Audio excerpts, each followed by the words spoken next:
So one of the biggest things I found, both in the hospital and in a clinic setting, is to have people write down questions that they might have or take notes as the medical team is in there speaking to them. Because especially in the hospital where it's much more acute diagnoses that are being made and people are really quite sick and families and patients are dealing with not only the physical effects of illness but the emotional, the social, all those different things that go along with being sick, and it can make it really hard to be a good listener when you're feeling overwhelmed by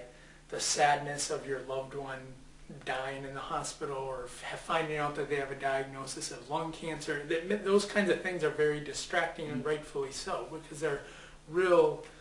sort of turning points sometimes in people's lives. So